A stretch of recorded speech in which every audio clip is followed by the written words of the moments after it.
Hello, I'm Peter C. Hayward. I'm just bouncing around the screen and I'm doing my daily Let's Play video of Solforge. Let's see what my daily reward is. It's a Grimgaunt Spectre. It's such a boring card. I've been reading about the lore of Solforge because, as you may have noticed, I'm a bit obsessed at the moment. And Grimgaunt's meant to be like the highest rank of warriors in the Necreum faction. And these guys are just a piece of shit. Like, they're just really quite crap. No one ever plays them because they're just not very good. They got a good level 2 comparatively, but yeah, they're just... yeah. So, yesterday I was playing the deck I got from Unsigned over at the Solforge forums. I couldn't get it to work. By yesterday, I actually mean earlier today. It's made up of Uterra Packmaster, Echo Wisps, Rune Groves, just pure Uterra, and it's just got a decent number of creatures, including the Bramblewoods, which is kind of the centre of the deck. I couldn't get it to work this morning, and then I played a few more games and I lost all of them. But the other night it was really working for me, so I figured I'd give it another shot. If I can't get it to work here, I might tweak it a bit and then try again. But hopefully, yeah, it was just a beautiful deck for me when I was playing it the other night. I just had this amazing streak with it, and then today, as soon as I try to show it off, it has not been working for me. So that could be something to do with the way I'm playing it. I could have moved up in the rankings. I could just be having a bad run. It does particularly badly against Necreum, I've discovered. I'm just going to play a Root Forged there. It does quite well. Like, I ended up winning a game today against an Aloyan deck. It does well against everything except for Necreum. So it might just be a scissors paper rock situation where it is scissors and it does really well against paper but gets its ass kicked by rock, where rock in this case is Necreum. We'll see how I go here. I like the deck because, here we go, so I'm playing against Aloyan. Ooh, Arcflight, I just got me one of them. I think I'm going to take out the Aloyan, the Arcflight before it actually has a chance to do anything. I might chuck a Root Forge in there just because Battle Tactician is a bitch of a card. I realise this means I'm not leveling my Bramblewood, but Root Forged is a nice alternative anyway. I'll lose my Gem Hide, but hopefully I'll be able to get rid of that Battle Tactician. Nice Life Shaper Savant. I want to level him as early as possible. This is a Shaper deck, and if you've been following my videos, you'll know about my passionate dislike for Shaper deck. But this is a one-faction deck, so I'm okay with the Life Shaper's presence because it's not triggering off all factions, and when they update it in a few, possibly weeks, hopefully days, time, they'll be nerfing Life Shapers to exactly that. Cool. Oh, that won't trade now, will it? Oh yeah, it will. It'll just trade next turn instead of this turn. I'm happy with that. Let's play a Shaper and get my Bramblewoods going. So this deck is mostly built around... He's really confidently letting me get this 7 through every turn, isn't he? This deck's mostly built around the Bramblewoods. It focuses on the Shapers, and if you can get them out, the Uterra Packmaster. I meant to have 2 in this deck. There's my one that I have. I only have one of them. But in my mind, the true core of the deck is actually the Bramblewood. The priority of leveling is Uterra, Rune Grove if you're about to level up, otherwise Life Shaper, Echo Wisp, Bramblewood. But I've found that the Bramblewood is really just what keeps you going. Bramblewoods survive Flame Shapers really nicely. They survive most Necreum. If you can get like one buff on them, then they survive every level. I think every level of the Cull of the Week. Yeah, with one buff that'll survive, with one buff that'll survive, with one buff that'll survive. Currently I'm kicking ass with this deck. I don't think he's playing particularly well. Let's see how we go. It's weird that I'm doing this well. I shouldn't be. Let's get another Bramblewood out there. The thing about the Bramblewoods is that they just keep on coming and coming. It's really hard to knock them out. Like, obviously this Forge Guardian's going to knock out my Bramblewood without breaking a sweat. Ah, here's the Echo Wisps. And a Botanimate. Might be forced to use that. But yeah, I think of this as a forest deck in that you just put a heap of trees out there and they just keep on slowly advancing on the enemy with nothing they can do. Possibly all my losses have slipped me down in the ranks. Ooh, who plays a Forge Guardian? Honestly, no one does that. Tempted to Botanimate him, but that's really, really not worth it. I can't play my Echo Wisps. That's a bugger. I mean, I can, but I have to be replacing something. Oh, here we go. If I attack and then my Life Shaper will trade with the Forge Guardian Alpha, I can play an Echo Wisp in the gap. Let's play a Grove Huntress here, buffing the Uterra Packmaster, because I want him alive for as long as possible. So far it looks like I'm obviously playing against a robot deck. Not a very good one, based on what I've seen so far. Like, it's got a Bright Steel, which is nice, but it just used it to flat out trade, which is unusual for Bright Steel. I'm pretty confident I'm going to win this because we're just started level 2 and he's already 40 health down without playing the Techno Smiths and the Synapsis Oracles. That would suggest that he's playing a leveling deck. But I'm totally prepared to lose, as I did so many times this morning. If he survives, I'll probably chuck an Enrage on the Uterra Packmaster and put out my other Bramblewood. If he dies, I'll play a Gemhide. I don't really want to play a Gemhide. I'd love to play a Gemhide to like actually take something out. Gemhide by himself seems like a bit of a liability. But I'm not really close enough to a level to play the Rune Grove. I'm not really I've got to take Sugar Ice out of this deck. He's just not suitable for it at all. Cool. So I'm going to Gemhide bash the Forge Guardian, I think. No, I might Bramblewood in front of him actually. And I will be... Let's act... Oh no, I can't activate him. I was going to say let's activate him once more, but I won't get through that. So Bramblewood in front of the Forge Guardian. Everything else will trade. And I'm just going to have a... let's Enrage something actually. Enrage is a nice one to level up. Let's Enrage him. Because it's 3-3 and then 6-6 and then 12-12. So if you can actually get that up to level 3, it can literally change the game. Keep something alive for it up to 2 more turns, or more, depending on what it's against. Up to 2 more turns was a very unnecessarily specific statement. But Enrage level 3 is good, that's what I'm trying to say. So this is sort of more how the deck's been playing, but I don't think that's necessarily due to the skill of the deck. I think... I don't know, maybe it's the time of night. This is the time of the night where I was winning all the time the other night, so maybe this is when the... Maybe during the morning when I was playing earlier is when the... damn. Oh, they'll still trade next turn, that's fine. Oh, no they won't. Tech Upgrade's a good card. I'm really thinking of putting out a Synapsis Oracle Tech Upgrade deck, just because I've not really been using it. There's nothing I can do to boost him, so... What do I want to do? I want to put my Root Forged out and have them trade. And get another Bramblewood going. I've only got the one Shaper so far, but I did level up that Shaper and also the Uterra Packmaster. Here's another Shaper. Yeah, so far I'm not super impressed with the deck I'm going against, just because they seem to be very passive. I might be missing something there. I possibly slip down in the ranks. Maybe they're just having really unlucky draws. Who knows? But he'll trade in 2 turns, that's fine. I'm going to chuck down a Shaper and then Roar, I think. If I Roar, that keeps my Bramblewood alive another turn.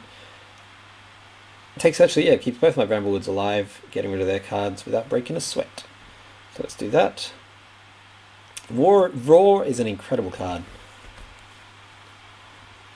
It's right up there with Epidemic. I think they're 2 of the best cards in the game. Me and everyone else. That's a very unique opinion I have there.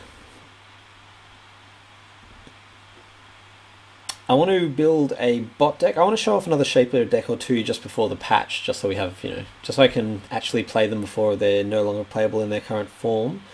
What have I played? I played a... Ooh, that Arc Flight's going to survive. I might put a Root Forge... Oh no, I might Gemhide bash him because he survives anyway. But I'm going to first play the Root Forged Avatar. I learned that one the hard way. Also, I should have probably put him in the center so that if I get a set of Echo Wisps, I actually have some way to play them without having to pointlessly get rid of cards. Yeah, so far, Razy, I'm sorry I'm not super impressed by your deck, but that could just be a strength of this deck. Not really. Sorry if that's a bit harsh. I've been told I'm a bit too harsh towards my opponents. But so far, the deck I've been playing against has not super impressed me. This does show off the Uterra deck that Unsigned made, which I quite like. I really do like this deck. I think it's nicely fun and different. That's a good card. Good play. Shit. Okay, so I've got a Forge Guardian Beta to face. And not really anything that'll take him out. Crap. I was going to chuck a Bramblewood in front of him just to delay by a turn and put a Shaper out and hope that I get... I don't even know what I could get. Something to take him out. Oh, it doesn't... I just need to survive literally like 2 or 3 more decent attacks when I take him out. He's been leveling his Forge Guardian, which levels really nicely. It's a strong card. What I got? Echo Wisp, Root Forged. I'm probably going to play the Bramblewood and the Root Forged, I think. This is one of the few... He's not a threat.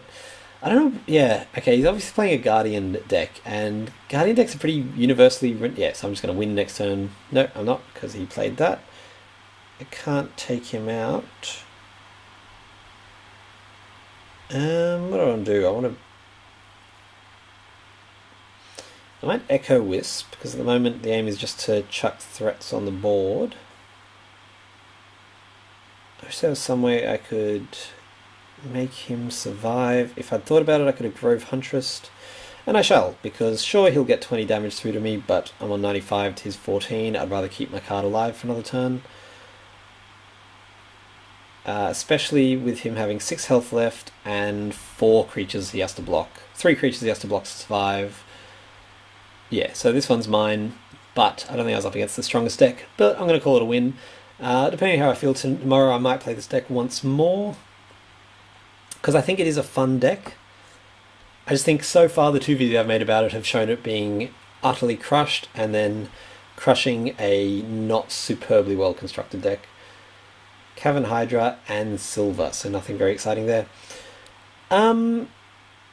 Look, I could end it there, but I'm going to go again, just to see how the dice roll, because that was pretty quick and not super interesting, and I didn't get any good rewards. So let's go again, see if we can get some action happening in the second half of this video. Let's go with an Echo Wisp of those options. I'd really love to play this against a Flame Shaper deck, because I think it does really quite well against a Flame Shaper deck.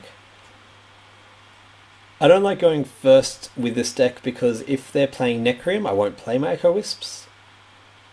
I'll play stuff like Root Forged Avatar, which is still weak to... Yep, there we go. That's exactly why I don't want to play Epidemic's first turn, so I'm up against a Shaper deck. If it's only Dark Shaper... The trouble with Necrium is it has the Dreadbolt card, which takes out Root Forged Avatars, but there's very few cards that they have that'll actually take out a Bramblewood, and hopefully this game will show that off. Even Dark Shapers, they like take it down to less than... They take it down to negative attack, and then they kind of leave it there, but with the number of Shapers and Uterra Packmasters and buffs I'm able to play, it generally survives and then gets its attack back up, and pretty soon there's, as I've said a few times, a forest of creatures that they can't debuff fast enough. Ooh, Soul Harvest. Interesting play. So, we've obviously got a bit of Tempest here, which could mean it's a double Shaper deck. I'm happy with that. I could bring him back with an Enrage, and so I shall. I'm going to play a Uterra Packmaster and an Enrage. Going to bring him back just because he does have that breakthrough, so even though he's left with 3 health, Necrium is not particularly good at taking down damage, unless he has a Dreadbolt, which would take him out anyway. They're more likely to chuck something in front of him. 2 Shapers, which is nice. This is a good draw. Yeah, there we go. So I'm playing double Shaper. Ooh. He will be taken out by my Uterra Packmaster, and I'm happy to make that trade in exchange for getting to level up both my Shapers and trigger the Uterra Packmaster once. This is literally what I'm talking about. I think this deck might even be like very specifically good at countering the current meta of Shaper decks, or just by chance it does well against them. But it's an interesting deck, especially against the kind of deck that I normally do very badly against. So, yeah, it's a good play. I mean, it's not an amazingly fantastic play, it's just interesting. Ah, yeah, now that's a good play. I really want a Grimgaunt Devourer. I don't have any, and I want to chuck together a death deck made of Soul Harvests and Death Seekers and Grimgaunts and just all those cards. I really want to play with that whole mechanic, and I just haven't had a chance to. I want to level my Shaper, and I want to level my Raw. I'm not even super keen to protect anything at the moment. I just want to really get that card leveled. So yeah, this is what I'm talking about. This is a good example of the deck working as designed. It does well against Shaper decks. Even now, if he gets like a handful of Shapers out, I think I'll still be able to do okay. Maybe I'm totally wrong, but we'll find out. I've played games against double Shapers where it's been impossible for him to actually like really utilize his Shapers and take out all of my cards. So I've got all three of my Shapers leveled and my Uterra Packmaster, which is some pretty nice draws, which I haven't had on any of the filmed games so far. So yeah, this one should show the deck working exactly as intended. Level 2 Epidemic will take out my Life Shaper and the attack of my two other non-defender cards. But I can chuck out a Life Shaper and then a level 1 Shard Plate. What's good about this deck too is that with the Bramblewoods slowly just building, it means I have to kind of focus on that, and something like a Shard Plate can just go in the corner and build up and build up. Dreadbolt, damn, I was really hoping I wouldn't see those, although if I play enough level 2 cards I should now be okay. So, the trick to this deck is to play your Shapers and just buff the hell out of your other Shapers if you can. If you can't, buff your Bramblewoods, because this Bramblewood can no longer be taken out by a Cold Week level 1, can't be taken out by, and he hasn't played any Cold Week, so that should be fine. Can't be taken out by Dreadbolt, so it's pretty Necrium proof, and even if he attacks it, as soon as you get your, I can't remember what they're called, the Patriarchs, the ones that heal your other cards, as soon as you get one of them out, they have to like focus their attention on taking the other Bramblewood's health, and you can just keep on re-healing it. So that's to split their attention. It's a really nice deck, and I think this is actually showing it off as I intended. Having said that, I've gotten a little bit lucky in that he hasn't managed to draw any of his Shapers yet. He's forced to use his Master of Elements without triggering the Shaper, which is sort of what they're for. Ha! See what I mean? He's really got to focus on weakening that Bramblewood Guardian however he can. If he's got a Cold Week now, I'm going to look like a right tit. Like a right tit, meaning an idiot, not like left or right tit. The right tit, please.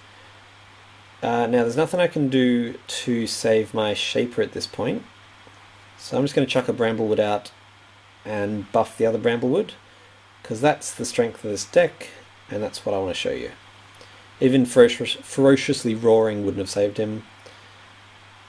Although having said that, Ferocious Roar would have been a better play just because it would have buffed everyone instead of one card. That's okay. I want to level up the Enrage anyway. Yeah, it's okay. I'm not quite as silly as I look. This next turn, I'm probably going to play Bramblewood level 2. Haha! Shaper, Shaper, Shaper. It's going to weaken the Root Forged Avatar, because then it dies. Yep. I'm going to play my Bramblewood because I really want to get them leveled. I'm going to play him in front of the Master of Elements because then he'll actually take him out and survive with very little health, but he'll survive nonetheless.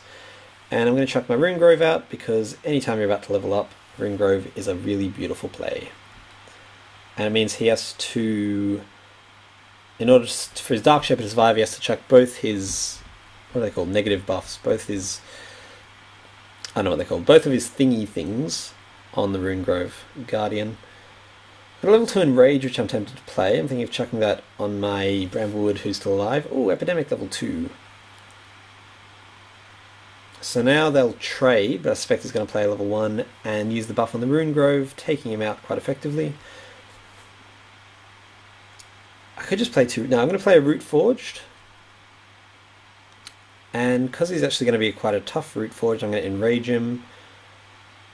My Bramblewoods are not really worth putting too much effort into at this stage.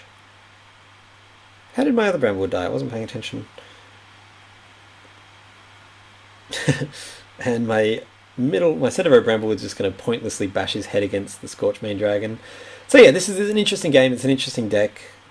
It's one of the few decks I've enjoyed playing in the current meta of Necrium, Tempest, Shaper decks, just because I think it actually provides them with an interesting challenge.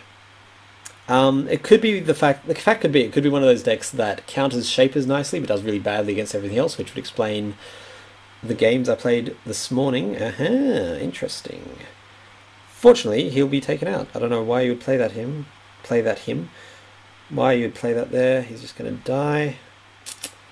Nothing I can do about that Scorchmane, so I'm going to chuck the Life Shaper because I'd rather the Life Shaper died. than the Uterra Packmaster. If I chuck them both out, he has to choose, which I'm sort of... No, I'd rather Uterra survived.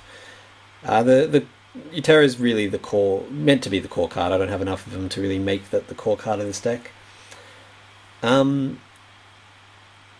got a Life Shaper out. He's probably going to die. I'd be surprised if he let the Life Shaper win. Look at that, I don't have any level 1 cards to actually trigger him anyway. I got the Grove Huntress. Woo. Rise the Grimgaunt. Oh no! Oh no! Oh, that was a nice play. Shit! Oh, that was strong. Now I've actually got a half decent challenge there. If I chuck a Runegrove out and buff him with a Uterra, that makes him 10. Ferocious Roar brings him up to 13. Still not enough to actually do anything. Crap. I'm going to do it just because that Scorchmane has the capability of really getting out of hand very quickly. And I don't want to play too many creatures because that'll just buff him further. Oh, that's a really cool play. I've got a... If you've watched this before, you'll know I've got a Scorchmane deck. But it's not in Tempest Necroreum, so I've never actually managed to get a Rite of the Grimgaunt on a Scorchmane. That's a nice... Oh, and Soul Harvest on the level 1. Damn. This dude knows what he's doing. Fortunately for me, I have a Bramblewood, who is, as you can see, a very tough card. Oh, I was going to say I'll play him in front of him, but I can just play an Echo Wisp and that'll still trade. Or a Gemhide, or anything will trade with him. Nope, because he's going to get a plus... Yeah, so the Echo Wisp... Yeah. Oh, that is nice play, sir. I'm going to play Echo Wisp just to actually take the Scorchmane out. Yeah, if he's going to play an Epidemic, he's going to play an Epidemic. This way I have the chance of getting an actual second creature out. And the Bramblewood over here. So as you can see, I'm playing against a decent deck. Like, this is not a total pushover or anything like that. I'm playing against a decent deck. It's Tempest Necroreum Shaper deck. It hasn't actually managed to get the Shapers out, but I'll be able to play a Life Shaper's Fun and then a Root Forged Avatar buffing. I'll probably buff the Bramblewood, to be honest. Just because I really like that card. That's to my mind, that's the center of the deck, even though it's more of a Uterra Packmaster deck. Yeah, once I buff that Bramblewood, it's just going to survive and survive and survive. He hasn't been playing Cold a week. I'll buff him, yeah, +5/+5, mean he'll even take out that Shaper without any effort, unless he plays a level 1 or 2 card now and weakens him, which is what I would probably do in his shoes, because who else are you going to weaken the... No, you're going to Dreadbolt. So, I'm just going to put that 5 straight back on, which means he won't take out the Shaper this turn, but he'll hopefully do it soon. What will Ferocious Roar give him? And Ferocious Roar will give him a +5, which the Shaper would do anyway, and Breakthrough, and it would buff the Shaper, so I'm actually going to do that, even though it means keeping that Grimgaunt Predator alive. I think Ferocious Roar is a better play at this stage. Let me know, by the way, if you thoroughly disagree with some of my plays. I expect people to, and I'm keen to hear their thoughts. It's interesting he's playing a Grimgaunt game without having any Death Seekers, or... That'll just be taken out by my card. Unless he buffs... Ooh, good play. Now if he doesn't use the buff on Bramblewood, he's going to die this turn. If he does use it on Bramblewood, it means his Master of Elements dies to my Life Shaper. Interesting. Ah, crap. Now he... Oh, that was not the play I expected. I really wish I had a lot of cards that I don't have right now. Ooh, this is interesting. I'd love to play the Mossbeard, but he's just not going to survive for long enough to be worth it. Like, he'll be able to heal 10 of that 17 straight back on. I really would like the Mossbeard out, but I can't afford to just let all of this damage go through. So I'm going to Grove Huntress against the Dark Shaper just to buff my Life Shaper. I'm going to Root Forged Avatar to trade. I know this is feeding the Grimgaunt. I don't have a lot of choice. No, I'm going to root Forged Avatar here and buff him with the Life Shaper.